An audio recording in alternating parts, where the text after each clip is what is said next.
Okay, a lot of you have been wanting a little bit more detail on the tablet and the install and possibly the apps that make things work.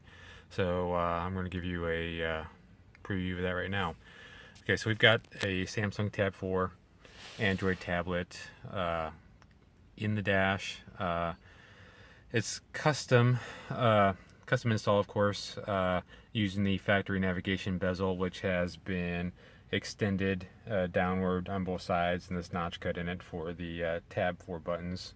It's just using a Rust-Oleum bed liner on there. Of course, a little bit of Bondo and filler to make it look completely factory. I've had people get in here and not understand that this wasn't factory, but they also knew it wasn't unlike anything they've ever seen before, which is kind of a cool thing.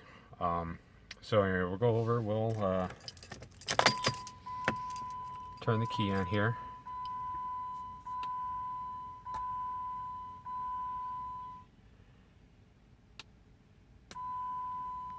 Droid initialized.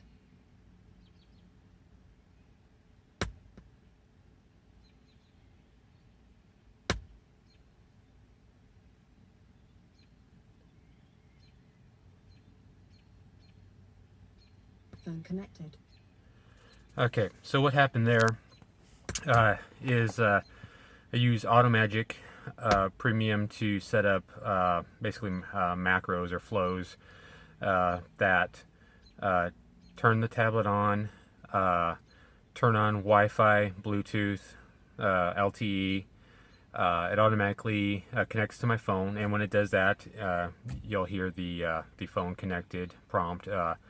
If for some reason the phone doesn't connect, or I have the Bluetooth off on my phone, you'll hear phone not connected, and I'll show you that in a minute.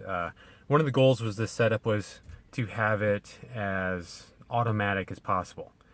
The tablet does have its own 4G internet connection. I don't want to deal with tethering my phone to it. I just want it to work. So I turn the key on, everything connects, and we go.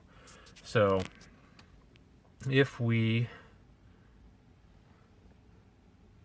go into Automagic here, I've got a lot of flows or macros that I've played with, but there's really only a few that I use regularly. Startup sequence right here. You can kind of see basically power source connected. Once that happens, sets the screen timeout to never, set Bluetooth state on, airplane mode off, and then it goes over here, sets a 3-second trigger. It'll automatically adjust the audio volume, which is a good thing, because if you were last in the vehicle and had it turned all the way up, that's kind of a nasty surprise when you start it up again. So it automatically sets the volume, and it says Android initialized. Okay, we go over here. Another trigger with time delay, Bluetooth device connected. So it'll either tell me phone connected or phone not connected. And that's pretty much it. That's all I need on my startup. It's simple, it's effective, and it works 99% of the time. So if we go back and we want to do shutdown, basically we've got power source disconnected, and I've got to trigger a 3-second delay on that because if we go over here, I've got a bunch of switches for my off-road lighting, but this one right here, this auxiliary, this is kind of critical because most of the time the tablet switches on or off with the vehicle ignition. But let's say, and it happens, sometimes the tablet runs down and I'm not going to be driving long enough to have it recharge to a full state, or a state where it won't actually shut down when I'm not in the vehicle. I can flip this all the way up to that, and now the tablet is charging full time, non-stop. It's not switch controlled. So that 3-second delay prevents the macro from thinking the tablet's been unplugged, so it doesn't go into airplane mode or anything like that. So I can just switch it back without it messing anything up.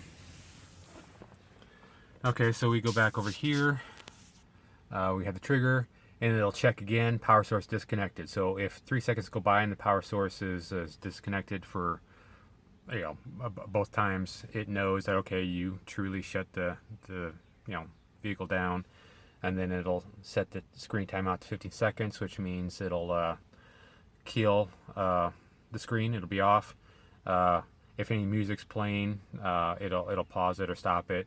It'll go back to the home screen, and then there's a delay, and it'll set Bluetooth off, airplane mode on, and that's pretty much it. And with this setup, there is some battery drain overnight. Depending on the temperature outside, it could be anywhere from 5 to 6% overnight. But then that, when I drive to work in the morning, that's more than enough time to recharge to almost a full state. Of course, it depends, but I almost never have to fully charge the tablet.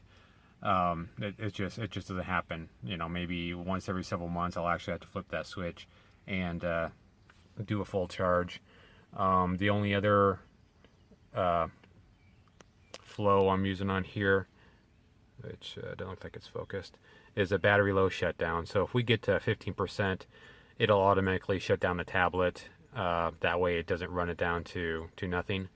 Then I'll hop in the morning, see that the tablet's off. I'll flip the power switch on, and we'll recharge. So that's pretty much all I'm using for macros. I know there's all sorts of crazy cool stuff you can do, but I find it's just not needed for most anything I do. Okay, so I've got a custom screen set up on here. I've made custom 3x1 buttons just using some icons and some simple text. I made that in I think it was paint.net.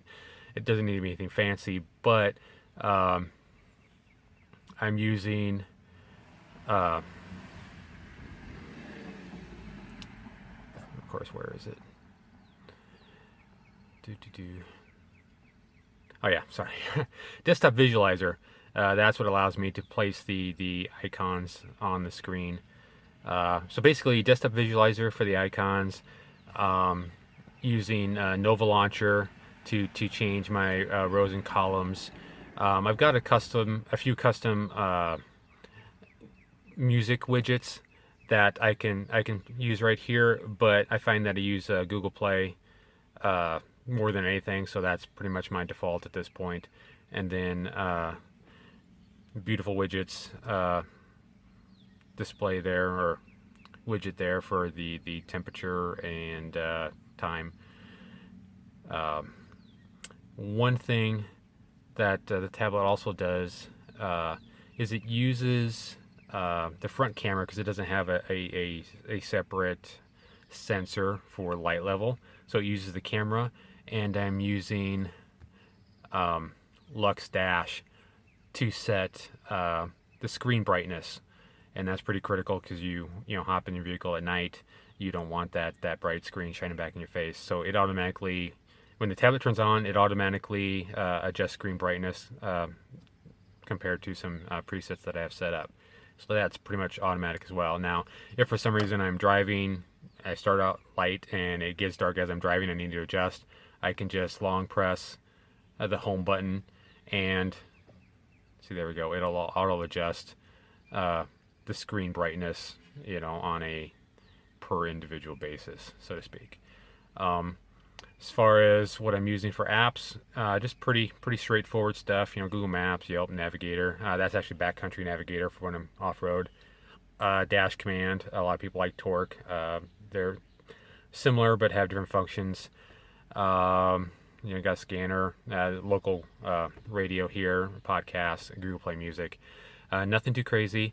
Although one of the other great features I'm using actually is Tablet Talk, and which means if I get a phone call on my phone, I'll have a display pop up on the screen here. I can answer, reject, it'll also work the same way for text. If I get a text on my phone, it'll also display here on the tablet. So that means I don't even need to pull my phone out of my pocket most times. And that, of course, works back with the Bluetooth that's connected to the phone too. So it's all pretty seamless, pretty straightforward, and it just works. I know a lot of guys can get pretty fancy, with the flows and the macros and all that setup, but I find it's just not necessary in my case. Like I said, I just want to be able to turn my vehicle on, have it work. When I get out, just turn the key off, pull it out, and not think anything about it. I mean, that's the only way this really works, and it's much better than any factory integrated option. It's just, like I said, pretty seamless almost always. Very rarely do I have a crash or an app issue or something not work as it should. It's just, at this point, tweaked to, I don't know about to perfection, but it's something that works for me really well. 2 years on this install, and before this I had a tablet install in my Wrangler and used that for about 3 years, so 5 years with the tablet set up in use total. So at this point I've got a pretty good idea of what works for me, and this happens to do just that.